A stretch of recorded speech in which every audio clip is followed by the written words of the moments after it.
Beginning in a comfortable seated posture, the weight resting just in front of the sitting bones. It's good to sit in a chair where the center of your hips are higher than the center of your knees. That takes some of the pressure off of your lower back and allows you to flex your hip joints forward a bit to let the weight rest there. Also, you want to be sitting on something where the edge is firm enough to hold you so that you're not collapsing off of the chair and you have to hold yourself up, but it's also not digging into your hips and your flesh. So find a seat that's comfortable for you. Softening your shoulders, softening your chest, releasing your throat and your neck. Crown of the head floats upward. The elbows sink. The wrists and hands are soft, resting comfortably on your thighs. For most people, that's comfortable. The lower legs are released.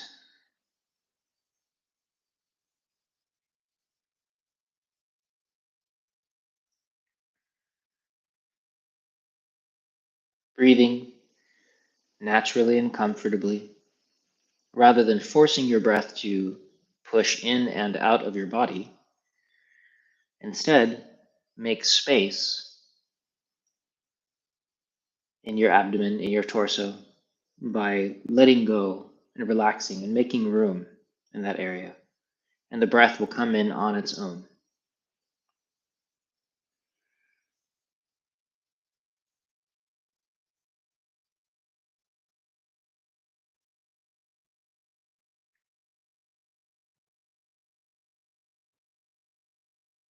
Easy and comfortable.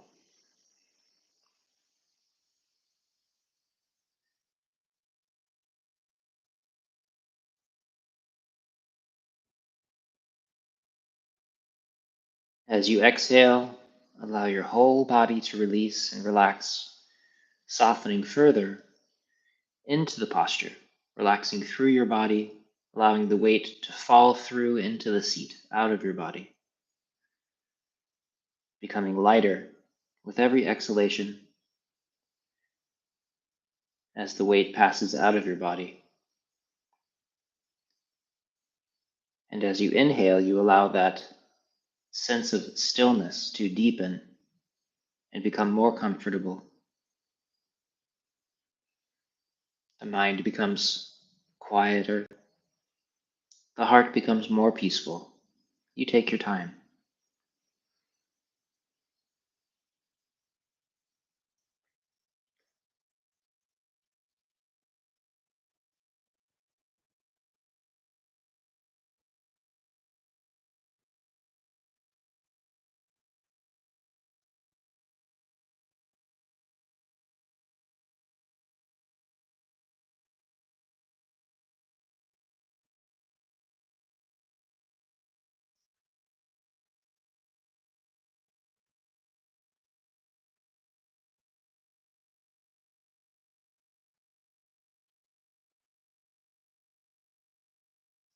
A little softer with every breath.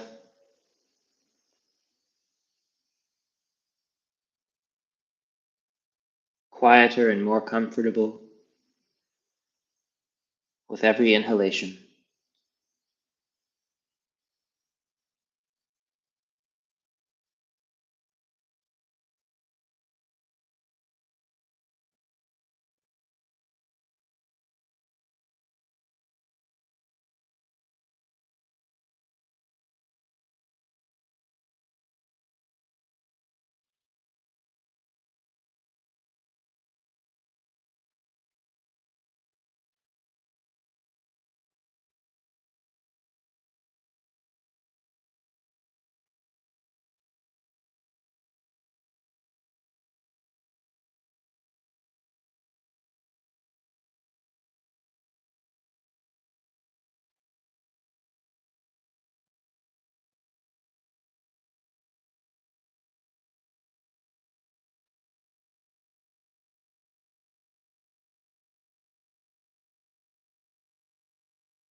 Just a few more minutes, allowing yourself to deepen into stillness and comfort.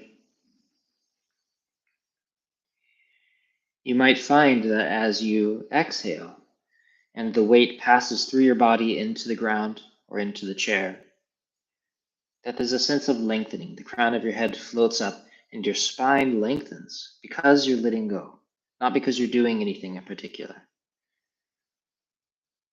You inhale and your whole body inflates, and you exhale and your spine lengthens again.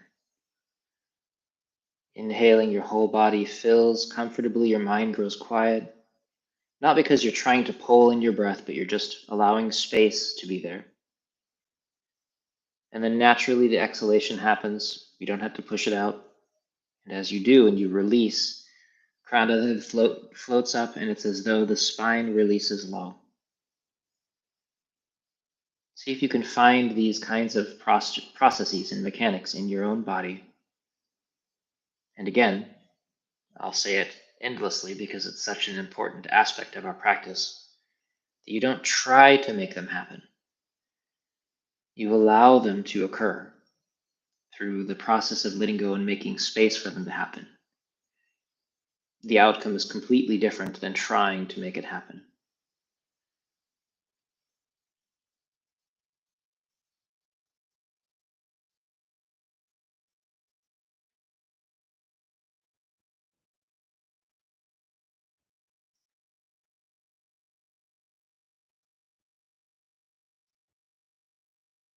Equally important is, as I talk about something floating upward, like how the crown of the head is released upward, that does not translate into you trying to push your head upward.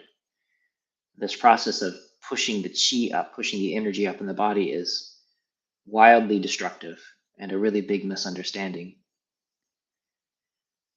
and is famous for causing damage in Qigong and meditation practitioners all over the world. So please avoid it.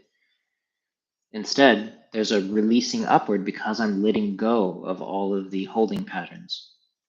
So my spine goes, ah. But if I push my head up, then I'm actually getting in the way of that process and causing damage. So the up is only caused because what we're doing is releasing down and through. This expanding as the breath opens through the body isn't because we're trying to push energy outward or to hold ourselves out somehow. That will cause big problems. Instead, all we are doing as we inhale is we make space inside. We let go of anything in the way, letting go through and down still. And this expansion around us, through us, happens on its own. And then we exhale, releasing down and through, and this natural lightness happens. And if it doesn't happen, that's okay. We don't want to try to make it happen. I will keep saying it, keep reiterating it. Don't try. Simply observe, continue practicing, continue creating these conditions for openness and softness. The point is not the lightness. The point of our practice is the releasing. The other stuff happens as a byproduct, or not, but it has nothing to do with us. So please be gentle, please be conscious, and very careful. Letting go. And as I say in every class, if you find yourself here somehow in this session with us and you don't quite know what's going on, maybe this is new to you, please do check below the video in the comment section for a link that will take you to an introductory class that I put together. And you can feel free to watch that. It will teach you what we're doing, why, the how, and it will give you a wonderful beginner's perspective on this method. Then you're welcome to come back and join us in these live sessions without feeling confused and without doing the practice wrong. And so feel free to click down and check that out, because I see that there are hundreds of people that come through these classes and they seem to watch for a little bit, probably don't know what's going on, and then leave. And I'd love to allow you to experience how wonderful this practice is. But to do that, you have to know how to do the practice. So please check out that link, and then please do come back.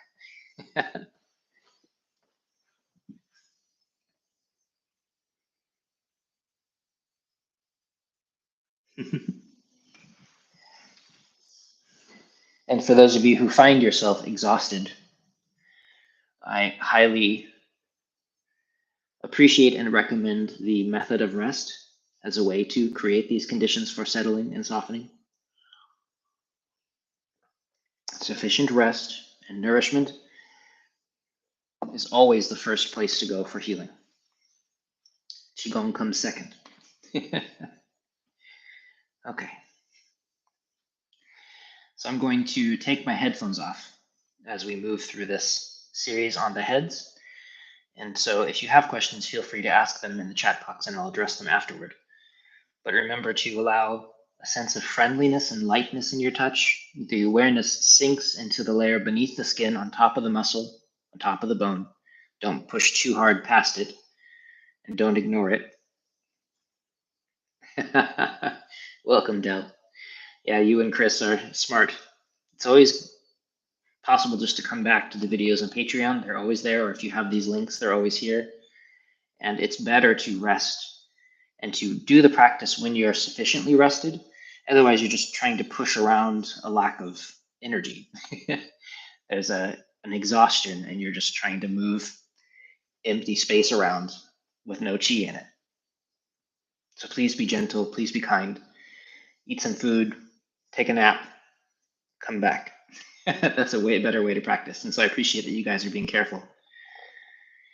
Otherwise, we create conditions for what we call empty fire. This set is really safe, so you don't have to worry about that so much. But if you overdo things all the time, it creates these conditions of empty fire, and then we just have to manage that side effect too. So please rest, please nourish yourself enough, please be kind. And if you're just feeling really emotional, maybe go for a walk, just an easy walk, a free and easy wandering method, and then come back. And that's better for you than practice.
Feels good.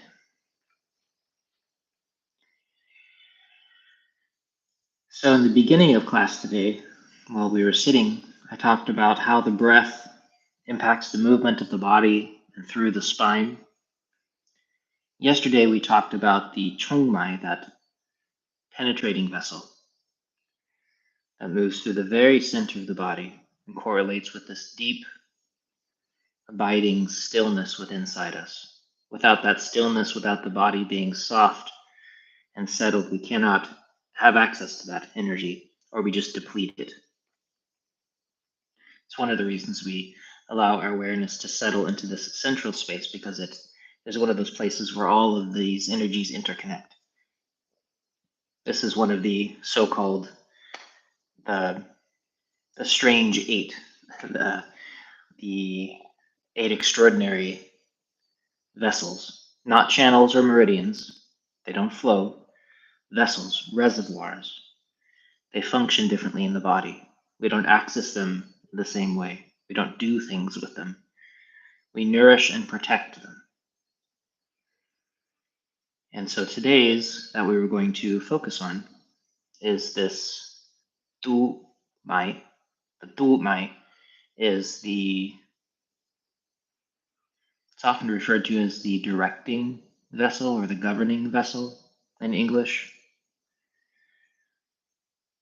Tu is like a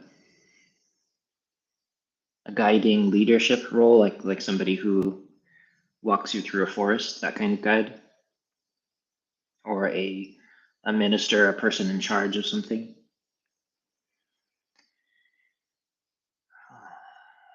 And so it has this relationship to this kind of yang, leading quality in the body. It is not the yang of the body, but it functions in a certain way, in the same way that the central channel plays a role in an aspect of our essence, of how we are in our bodies. This tu mai also has this quality of playing a role. The channels interact with it in a way, because remember, it's the channels and the chi flow that's the functional, it's the doing part of it. These vessels, these deeper essence repositories, this isn't really a good term for mai, is different. And so we're not going to try to use it. We're going to try to open and be free around it. It's one of the big mistakes that people make when they do incorrect Qigong practices. They try to do stuff with the eight extraordinary vessels. It's also a mistake to try to do things with the channels, but at least that's safer. Instead, what we want to do, like I was talking about during the sitting practice earlier, is to become free around it. And so in the way that we positioned ourselves yesterday with the chongmai and allowing that central penetrating vessel to be open and free through alignment, by keeping our center soft and open, we do something similar with all of them, including, of course, this one that relates with, is not the same as the spine, but it relates to that quality of our body. And so it's a way of talking about the location. And so as we sit, if we're collapsed one way or another, or we're gripping and holding ourselves, and if our posture is terrible and so we are unable to release, or if our breath is held, or we are in a constant state of fight or flight and our nervous system is freaking out, all of those states make it impossible for this to be a functional vessel that allows for chi flow that engage with the vessel. Remember, I'm trying to differentiate them between the meridians. And so as you soften, you want the back from the outside to basically seem flat. And of course, this depends on body type. There are people with much larger bodies, different shaped bodies, even spines that are curved the way mine was. I had terrible scoliosis before. But more or less, the spine itself has its own natural curve. But from the outside, when we relate with the musculature, we more or less want it to look flat. And the shoulders positioned over the center of the hips so that we're able to release. And then as we release, and there's this sense of lengthening through the spine, again, like I already talked about, that's the the healthy space for this channel. That's the releasing of this dumai. And so as we practice today, we're not going to try to do anything with it because, again, that is toxic. It's actually bad for the system. Instead, what we want to do is to soften and make space. It's the same theme that we always work with. And in this case, we're applying that theme to this space along our back. From the top of the head, all the way around the face, actually. All of this opens. The hips settle and the tailbone settles. The space in the middle opens. The Mingmen is open. So all of this in the dumai, all of this spreads open because we let go, not because we are trying to spread. If you can't quite figure out the difference, keep working with it by letting go. And if it just seems too confusing, then write it down someplace and then forget about it and come back to it in 6 months or something, and maybe it will make sense then. You have to get better at letting go so you can find this sense of how letting go allows your body to spread and lengthen in all the right ways. And usually the first way is, like yesterday, to find that chongmai alignment, that central opening space, and then to begin to quiet the mind like we did in the first practice. And this alignment allows then these expressions on the front and the back to be evenly opened. And space begins to appear.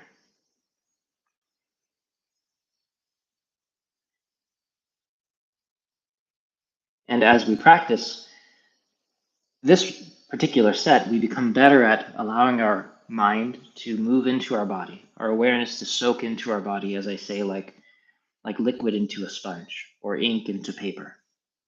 If you ever see somebody doing a watercolor and they have that thick paper and they put a splash of red and it starts off as a crisp line, then it slowly soaks into the paper and becomes this beautiful, delicate shape. That's the feel of it moving into your body as it spreads out into the tissues.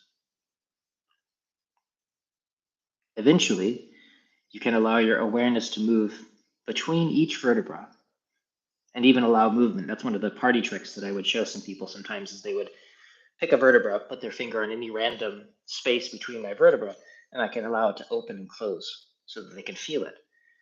And the trick of that is only softening. It's not a doing, and it's only letting my awareness go to that spot where they're touching and then softening it open, and so they'll feel a space open up. So you become a little bit taller in all these places because you let go. Our emphasis is along the whole spine. So it's as though all of those places open slightly, making you a few millimeters taller. Feels different, and you feel supported, especially as you exhale and let go, not because you push up. Please, I will keep reminding you. So that central chongmai is aligned, so you can soften through that. And then as you're being supported in that way that allows your spine to release, this is the dumai open, or that's one example of the dumai being open. Because remember, the dumai is not the spine. They're not the same thing, nor is it really the channel that moves through the area that has the same name and gets people confused. So enough theory. Continuing to open the spine. Let's work down the arms, opening the front of the shoulder and the chest. And I will continually remind you to avoid collapsing your spine or leaning or twisting in a way that breaks these lines that we're talking about that run through the center. Continually relaxing your body through to allow your spine to be free and to be open.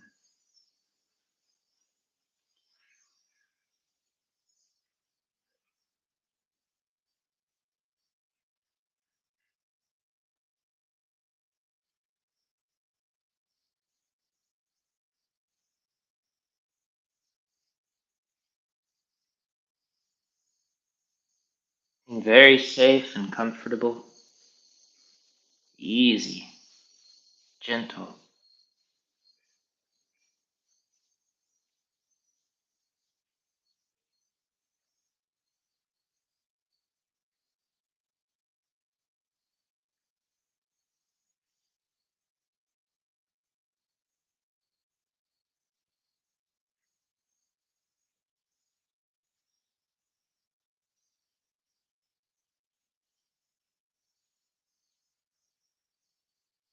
hands soft, your breath soft, your mind soft, friendly.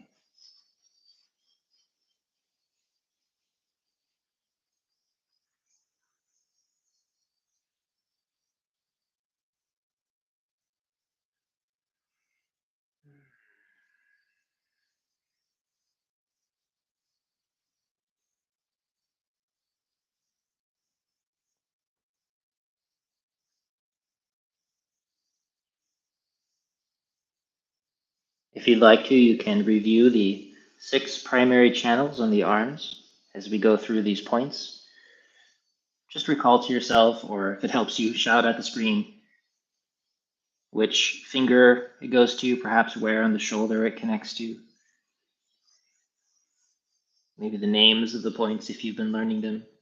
Again, this is just what we call spaced repetition, where it's simply recalling and recalling. That's the thing that builds memories. It's not the initial work. It's the remembering later. If you do it often enough and with enough regularity for a certain period of time, your brain says, okay, and moves it into long-term memory. And you don't have to try anymore. That's just how we work.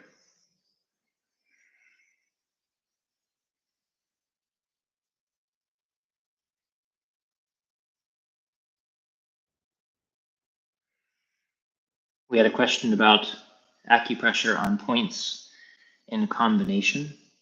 And there are often times that we use combinations as a way to strengthen the effects of things. There's a lot of very famous point combinations that, using that terrible business word, it's been spoiled by business, synergistic effect, where things mixed together have a stronger impact than they would by themselves. An herbal formula is like that. Small amounts of single herbs blended together in a formula have a much stronger impact altogether than they would by themselves, which is really wonderful because then reduces possibility of toxicity and other kinds of things.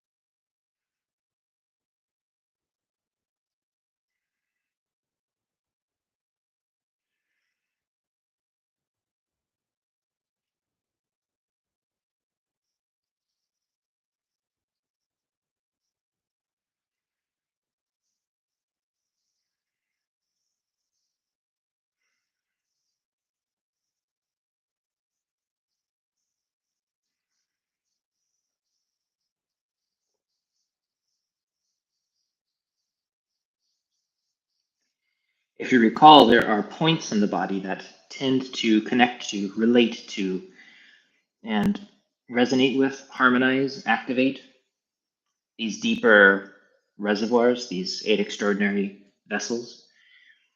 The points are not the same thing as them, but they relate to them in certain ways. They can draw upon them. And the one for the Chongmai, the 2 points that we focused on yesterday, 3 points. One on the wrist, one on the hip, an important one on the foot. We have something similar within this Du Mai. And that is this point that we sometimes touch off to the side, that once I reminded you that this is really good for the back and the spine. Well, now you know why. Small intestine 3, Hoshi, this point here. Usually we simply activate that while we are activating this more common point here, large intestine 4. But perhaps today we can focus on that. So do a little bit of work here on large intestine 4, opening that up. Still a very important point. And then perhaps find a way to comfortably, just for a little while, emphasize that point. It's just at the base of this little finger knuckle that sometimes I like to massage with. So by doing this kind of massage, it actually stimulates that point a bit. It's one of the reasons it's nice to do it, especially spending all day in the clinic. After working this point for a long time, you feel your back much more open. So by stimulating that, gently in this case, remember we're still working at the fascial layer. But if you do acupressure, you can put more pressure in there, and it helps to emphasize that point differently. But for this set, just softening that fascial line. If you're going to do hard acupressure, wait a couple hours at least for your fascial system to settle before starting to push and pull on it too much. You don't want to mix these systems too much.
I was hearing from another person how their skin has been feeling different from this practice. And it's the same thing that I was noticing, that the layer beneath my skin is actually, it feels thicker. My skin feels fuller because of it. It's very interesting. And it makes a lot of sense.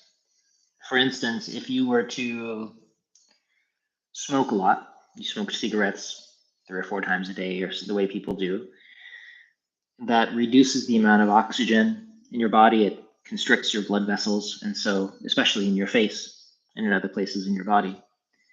And so it's very common for people who smoke a lot, they have a terrible facial complexion because these tiny blood vessels aren't getting nourishment. So the skin just begins to wither and it looks sallow and thin, and you can usually spot a smoker when they come by. So for those of you who think that smoking looks cool, I doubt it's people here, but it's not. It makes you look old and sickly. And a big part of that is because of what it does to the ability for your blood to flow, and in this case, in your face. Just that's what I'm talking about here. These tiny blood vessels can't pump oxygen. There's nothing going through them. And this has to do, by the way, with smoking lots of different kinds of substances. But here we're talking about cigarettes. And you can imagine how if your skin is being replaced, let's say once a month, it's just growing out and being replaced, growing out and being replaced.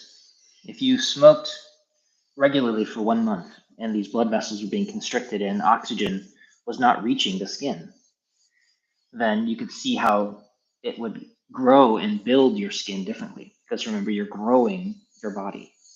You're building it out of food and air and these different things.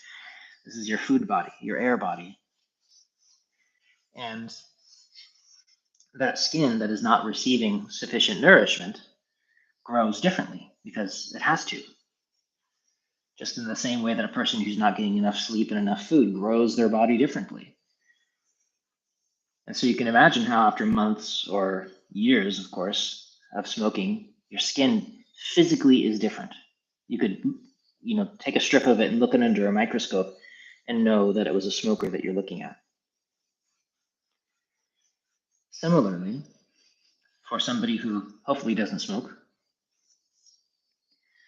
they spend every day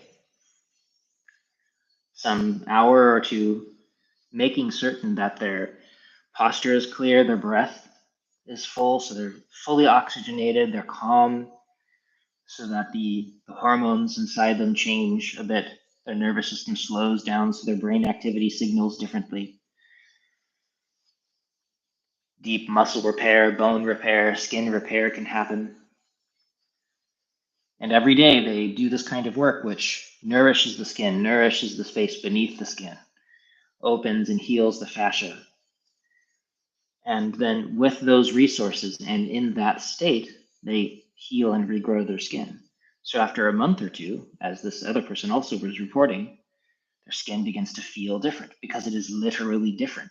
You could, again, cut it, look under a microscope, and someone will say, wow, this is the skin of a healthy young person because of that quality that's occurring in it. Now, imagine that through your whole body. You are literally growing a different body all of the time. We are reshaping our brain as we practice patterns of thinking, patterns of breath, patterns of movement.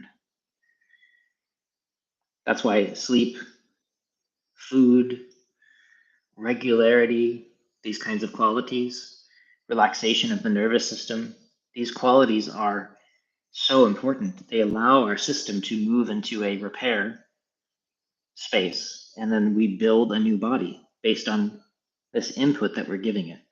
So after a month or two, a huge section of your body, your intestinal lining, all of these things are very different. They're literally of a different kind of creature. And then that also adds to the feedback. Your body says, oh, this part of me is now very healthy.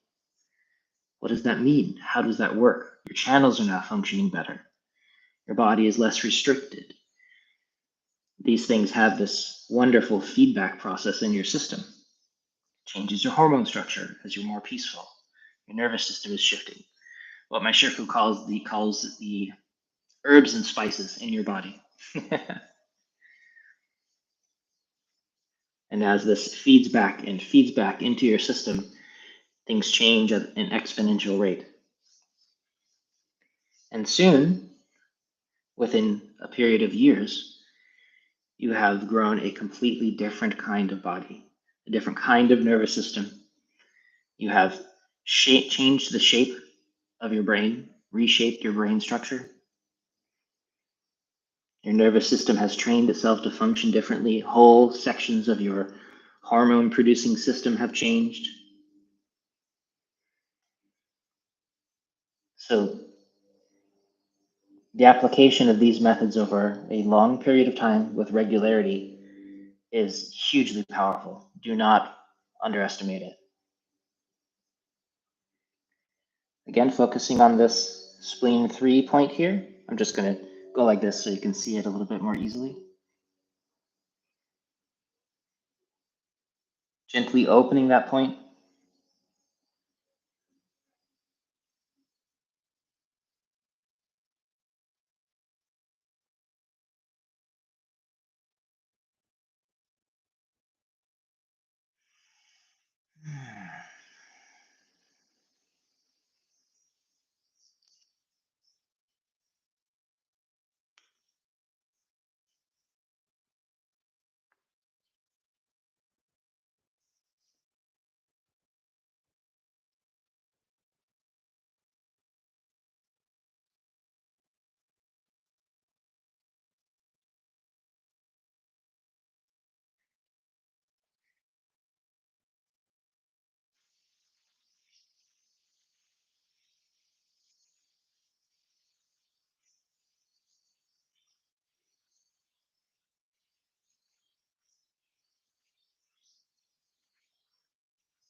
And again, for those of you who took the class with me about the shape of the throat, the tongue, the appropriate use of that, then you can feel free to allow the tongue to lightly touch the roof of the mouth. And again, if it falls away after that, just leave it, it's fine. At some point, it may begin to stay as you soften all of this. but do not hold it there. That is bad technique.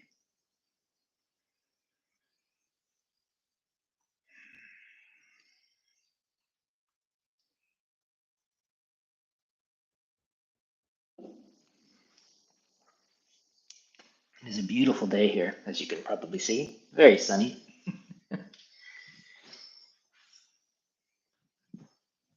Hopefully you can see me okay. And all this light and shadow.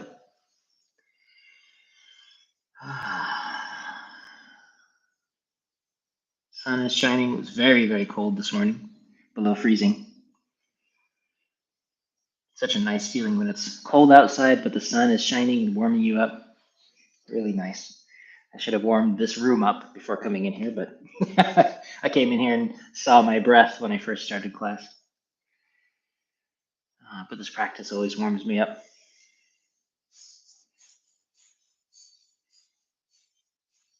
Remember, as you soften down the front, your spine is open, released, lining up that central penetrating vessel that we worked on yesterday. Allow that to hold and lift you. That's the stability in the center. And then your spine is loose and free to open. Don't try to use your spine as a crutch.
Being kind with that sense of unconditional friendliness.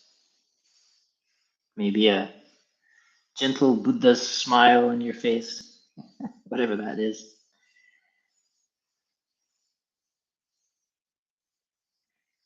There's a visitor to the Daoist Center walking around watching me.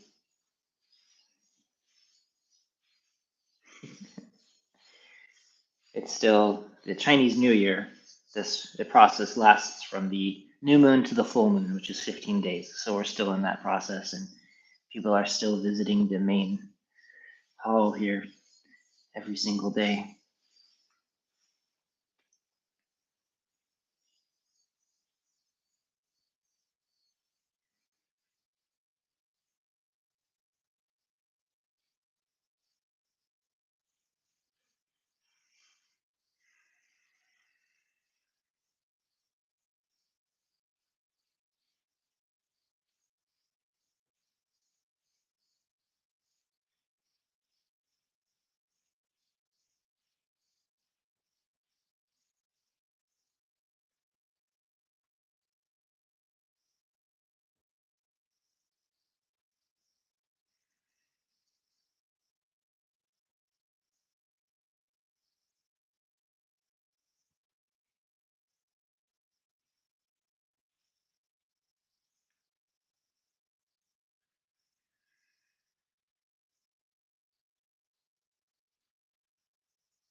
Allow your awareness to sink this time all the way to your lower back, the point opposite your navel and your spine, Mingmen, and its corresponding channel location. We call that Dubai 4, number 4.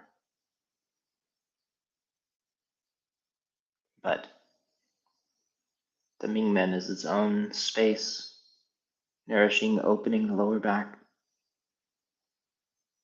You can feel it grow warm as your awareness rests there.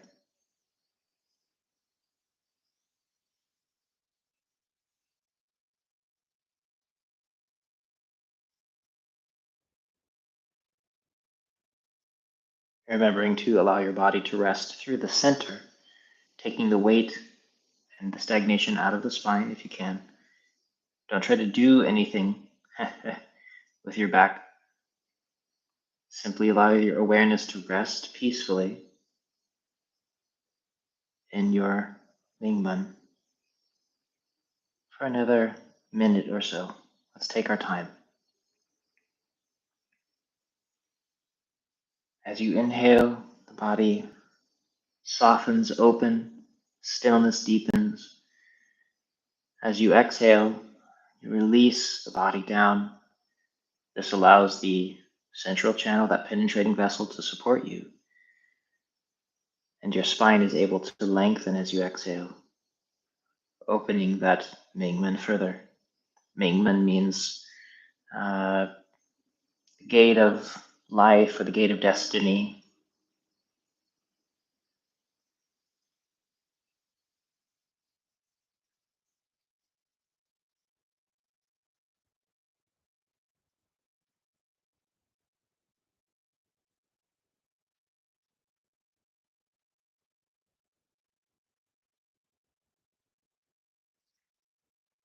This by itself can be a quite safe and nourishing practice if you'd like to focus on this, as long as you don't begin to experience qi pushing upward.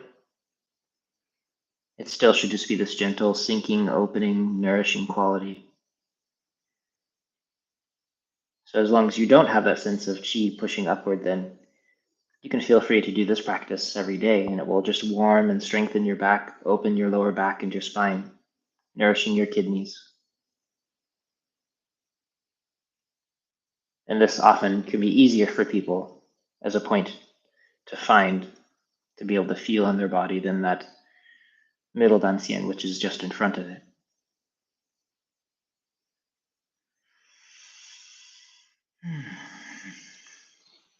Softening open, stomach 30. Really, all of these points in here can be warmed and softened.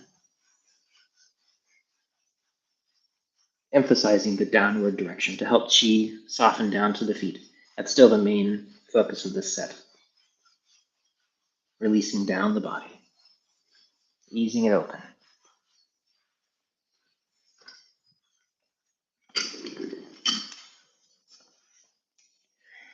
Our friend Chris was generous enough to send stools to Melanie and I.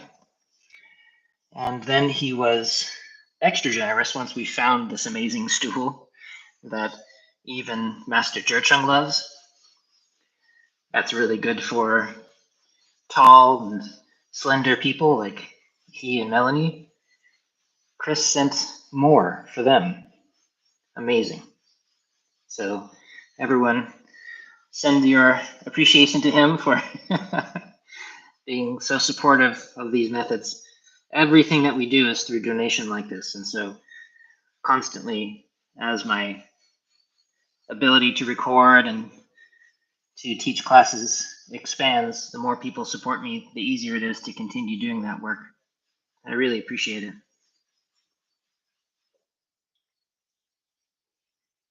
Remember to keep your shoulders soft. As your hands brush across here, they brush across Mingmen. And the goal is to emphasize the part that's pulling away from Mingmen, because people tend to collapse in this direction. So we want to spread this open. So we emphasize that part of this back and forth.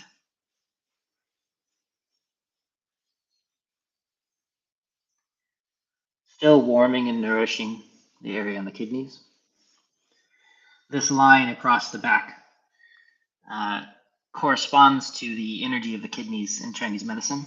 Even though the physical kidneys are up here, tucked under the ribs, this line here, as we warm it, it nourishes the kidneys. So we could even just put our warm hands on this area opposite the navel, and this is nourishing to the kidneys.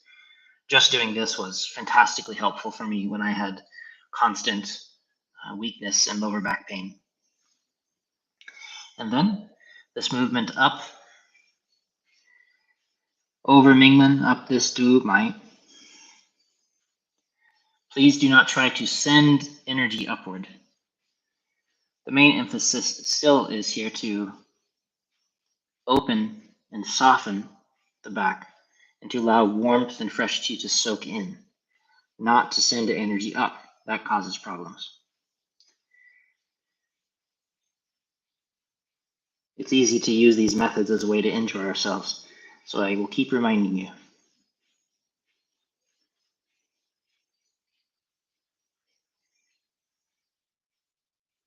Spend a little extra time here.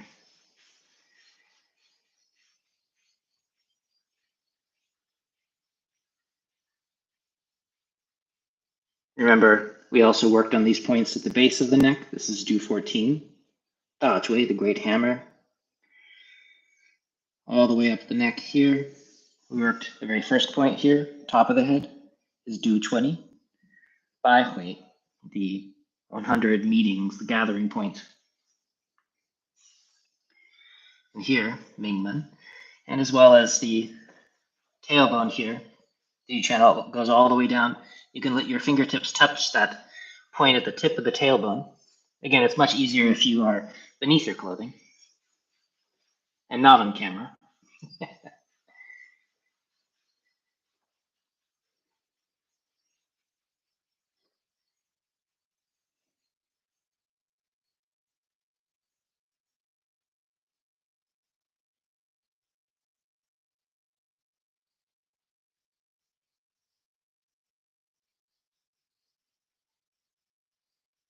For this area, you emphasize the downward direction.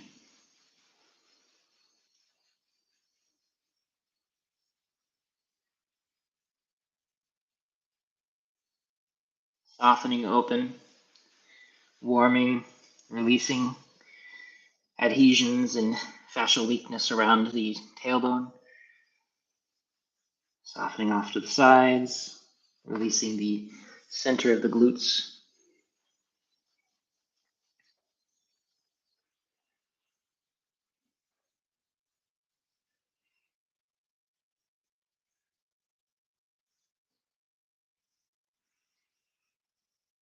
Make sure to keep the weight in the appropriate location so that this central upright quality is still there. Jiang Ding, which is like correct posture, basically.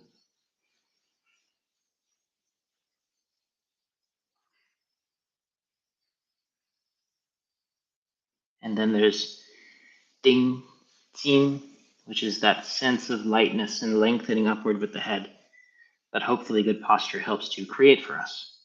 The Jing, whenever you hear that name, it's referencing a kind of qi movement, a kind of internal strength that's cultivating. And they all come from letting go. They are all a non-doing process. Don't try to create jing. All you do is get in your own way.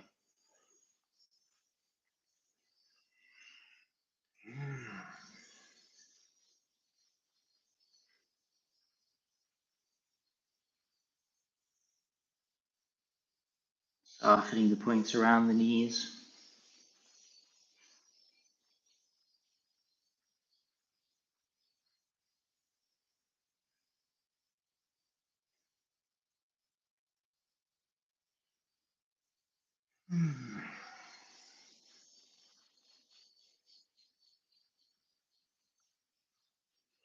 Point behind the knees, wonderful for opening the lower back, which of course can be beneficial for the spine and help you maintain openness and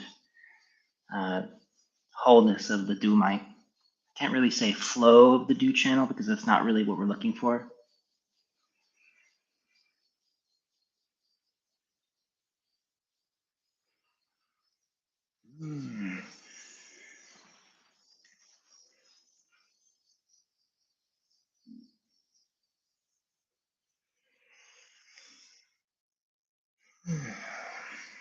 Soft and open, gentle and comfortable, easy, taking it easy. Stomach 36, gallbladder 34, spleen 9.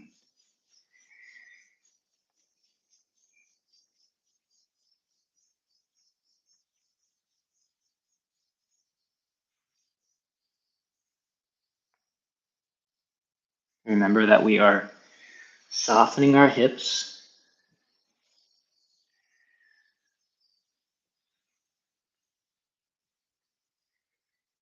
so that our spine can remain free. That central chong-mai quality stays open so that the spine can remain fluid and free with no pressure on it. So I can flex like this. If it might be easier for you simply to find this position and then circulate your arms, that's okay too.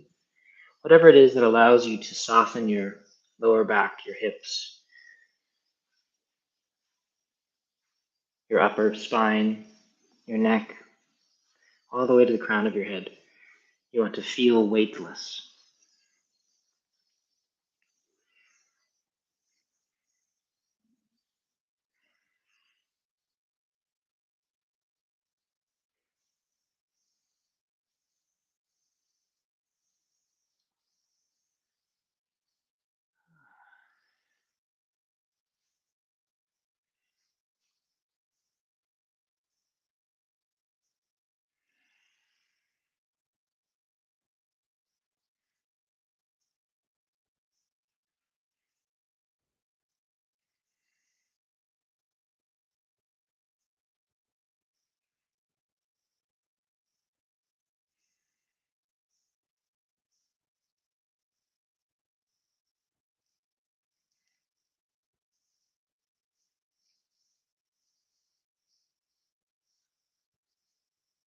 Gently teaching your body to soften the tissues around the calves, to release and soften the Achilles. It doesn't need to be gripping all the time.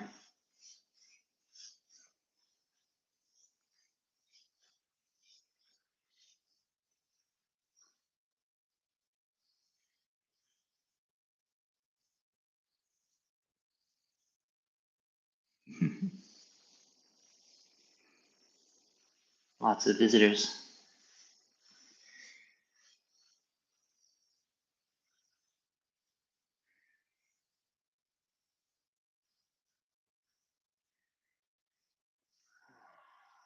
Easing everything open.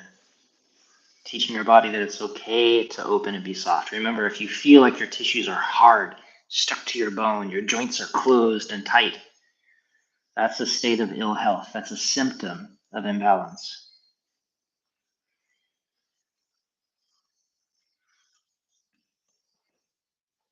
Part of what we do with Qigong is to balance these various qualities.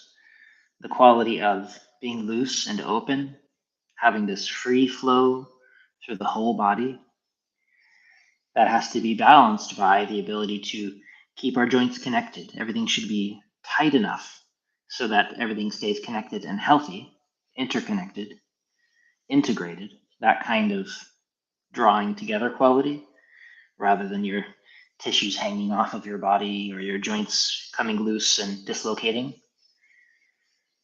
That's the opposite end of imbalance, of things being really tight and your skin's really tight and your muscles are gripped and your joints can't flex and your mind can't move. These are opposite ends of each other. There's a point in the middle there where things are balanced, where the ability for the joint flexibility and the ability to be free in your mind and your heart to express itself is balanced by the quality of refinement and healthy boundaries emotionally, the ability to let yourself be gentle and easy in the world and protected, connected, to feel like you can set a plan and do it, but also not be too worried about changing it. These kinds of qualities have to be harmonized, balanced. And in the same way, the Du channel needs to be balanced with the Ren, I shouldn't say channel, excuse me, the Du vessel. Du Mai needs to be balanced with the Ren Mai, which are running along the front of the body. Both of these have to be free, uninhibited. We'll talk about the Ren more tomorrow. But the qualities of opening have to be equal on both sides. They have to be stable on both sides. And excuse me, I need to plug my computer in. And so we want to always be aware of that relationship.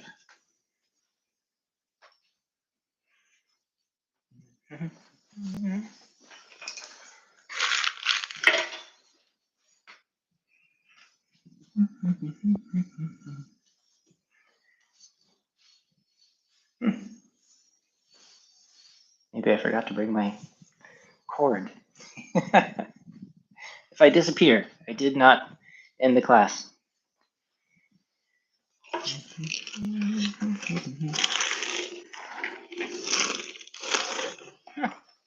Oh, I see it.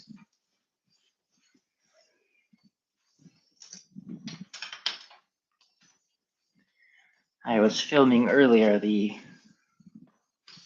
Guqin practice that I put up on Patreon. And we made it. Success.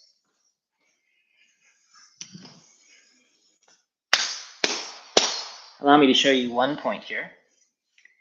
Here is the ankle on the outside of the leg, the lateral malleolus. If I was to drop directly down toward the flat end of my foot here, toward my heel, about an inch or so down, maybe an inch and a half, a couple centimeters down, you can soften that point. And that point also, this area also relates to the Du Mai in your back. Less directly than the point here on the hand does, but it helps to harmonize and activate and create a kind of resonance in the body. Remember that everything is interrelated. It's not really like a pipe system. Things work differently. That's just a metaphor that ends up being used because people don't understand the nature of qi. But we want to allow these spaces to be open and activated, healthy, sharing their flow and their health, the capacity to replenish. And so these points help to activate and integrate those deeper vessels.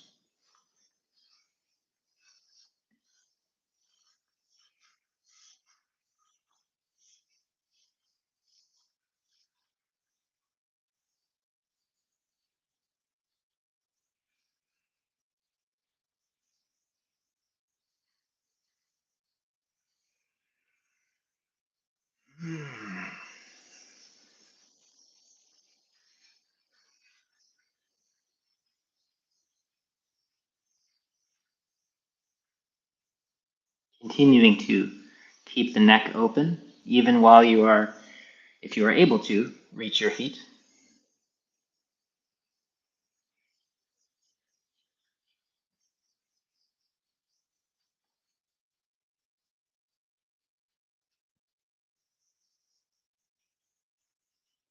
And then if you'd like to, working that little point on the side of your foot, I know this may be a difficult area for people to reach. So it's okay if you don't.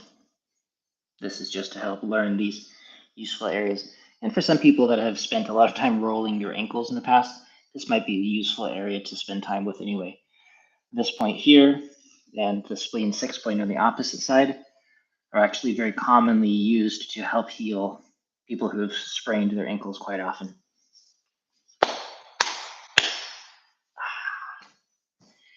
Feels good. So let's see. I'll just do it this way.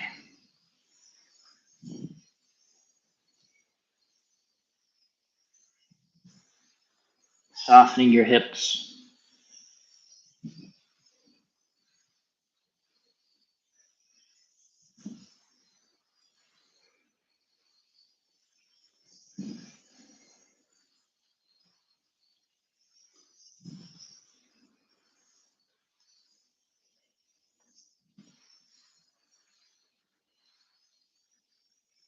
Don't create a movement like this if it causes tension in your lower back or your neck.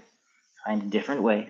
We're not trying to add stress to the spine that we've just managed to remove. And if you can, rotating the legs.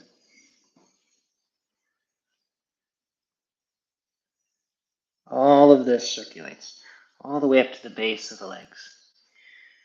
Pointing your toes, drawing them back full circles.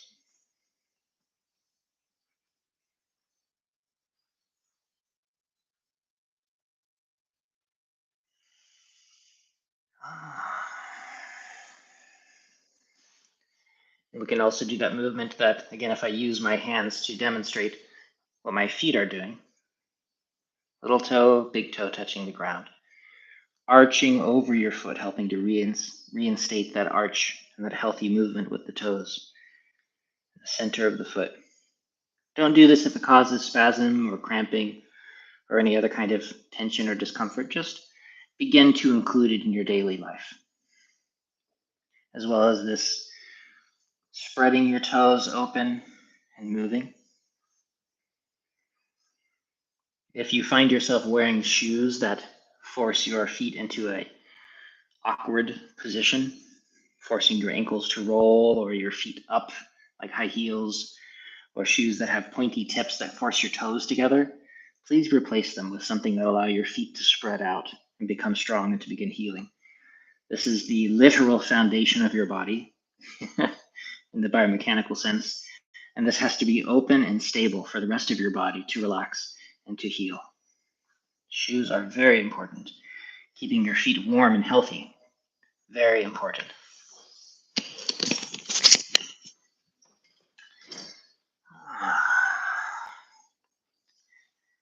Turning your waist, softening your spine, softening around this central vessel, téng line, turning your waist, opening your lower back, opening the Mingmen.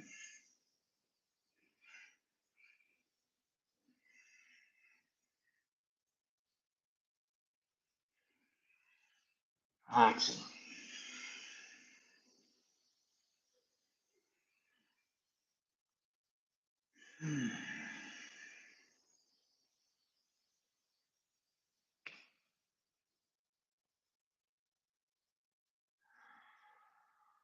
I'm going to take my headphones off. Remember, we can click the teeth together. If you have delicate teeth for any reason, you can simply touch them and then press them together, stimulating the roots of the teeth. And then we click our tongue and lengthen our tongue without causing tension in our throat, without straining our neck, especially with our work on the do channel today, to do vessel. We need to correct that habit. And then gathering the saliva after circling the tongue and swallowing down. Do your best to follow it, that movement, that chi movement of the saliva all the way down. That's another way that we change the chemistry of the body, by allowing this process to happen. And then you sit comfortably, letting the awareness accumulate. Today, perhaps either in the middle dancing if you can, or in the Mingmen, in the spine.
allowing your awareness to begin to spread outward from the Mingmen and the middle Danxian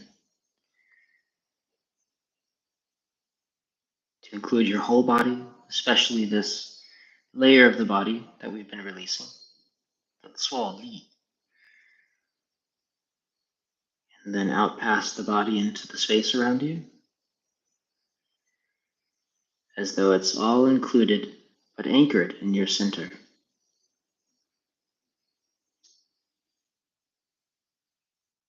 We want to make this perceptual shift into something closer to permanent, rather than being fixated in the center of our head or often outside our body. It's much healthier to be settled and grounded in the center and to include the rest of the world from our center.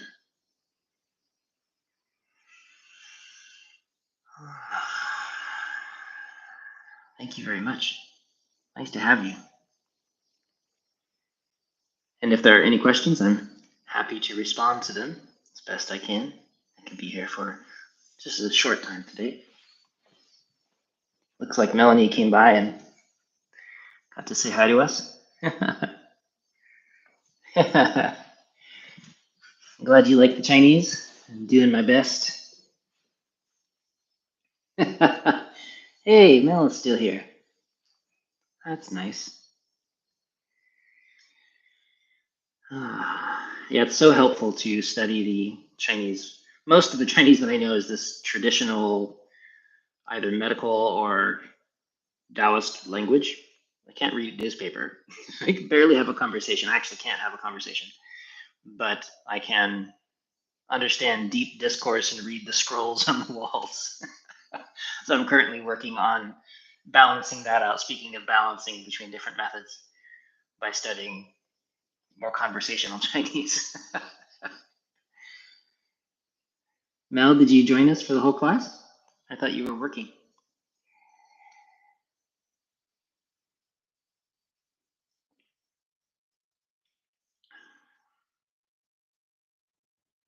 That's wonderful.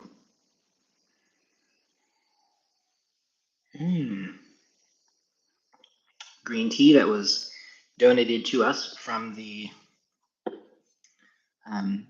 Qingchen, the Daoist mountain where the Dragon's Gate tradition is from. There's always been a relationship between Taoism and tea, the Camellia sinensis tea.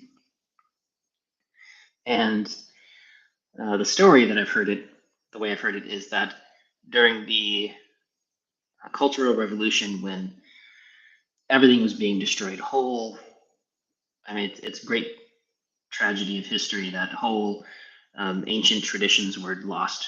People were murdered, and I mean, caves that had been centers of meditation for thousands and thousands of years, doing this one kind of meditation in this one location so that people would go there and they'd feel the opportunity to cultivate it, like it would start to work on them. These wonderful spaces, soldiers would just go in and chuck dynamite into them and destroy them, and these ancient temples that had been carefully crafted were just burned to the ground, just carelessly, by angry 12-year-olds that were weaponized by the government. Really horrible. And so one of the ways that where the Longmen tradition survived was they all pretended to be farmers. They said, "Oh no, this we used to practice here, but now we just farm tea." And so there's lots of good tea from up there. And so when Zhang Xuya, the master's master, came here to open the temple, such a huge honor, she brought us a lot of tea. And the people that came with her, it's very good.